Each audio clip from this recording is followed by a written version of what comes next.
Let's go to Patrick Murrell, who is in Melbourne, and he's been pulling together the information from right across this country on the case of the Tamil family currently detained in Christmas Island, awaiting that court case in Melbourne tomorrow. Patrick, what's the latest?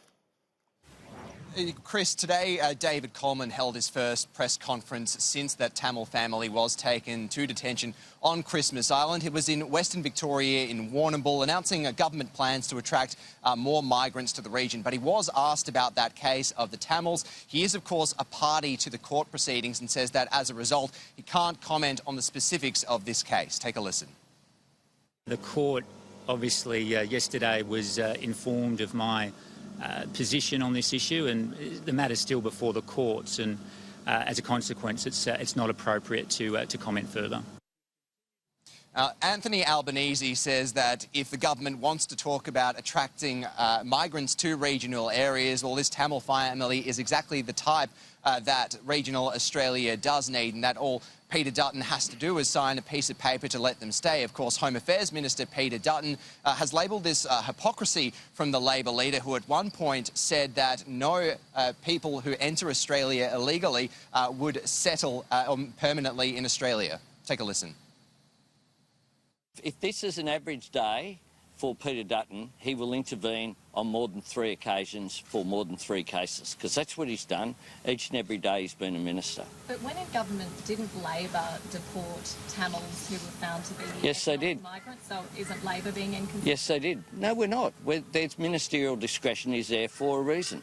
Ministerial discretion is there that when you have particular circumstances, the minister has the power to intervene. He says one thing, that he'll stop the boats. In the next breath, he says that 6,000 people will be allowed to come in under a Labor government. So let me tell you, up in Sri Lanka, they would be rubbing their hands together at the comments from Mr Albanese. Our job as a government is to clean up Labor's mess. Now, the government is remaining firm on this issue. That's despite some internal resistance from members of the coalition, including local Billawheeler MP Ken O'Dowd, as well as former Deputy Prime Minister Barnaby Joyce. The Prime Minister says that if the family wants to stay, well, they're welcome to apply for a visa once they're offshore. Take a listen. I've been consistent on this issue for my entire time in public life. When I say something, I mean it. I don't go flip-flopping around to suit the particular opinions of the day.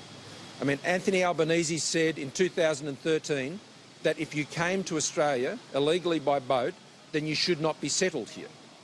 But then just in the past week, he's changed his mind about that and says you should be settled here. Well, which is it? That's not how you run your borders. Now, last week, as the family was being deported, an 11th hour injunction from the federal court declaring that 2-year-old Tharunika couldn't be deported until her paperwork had been properly processed bought the family some time. Their case returns to the federal court here in Melbourne tomorrow. Chris?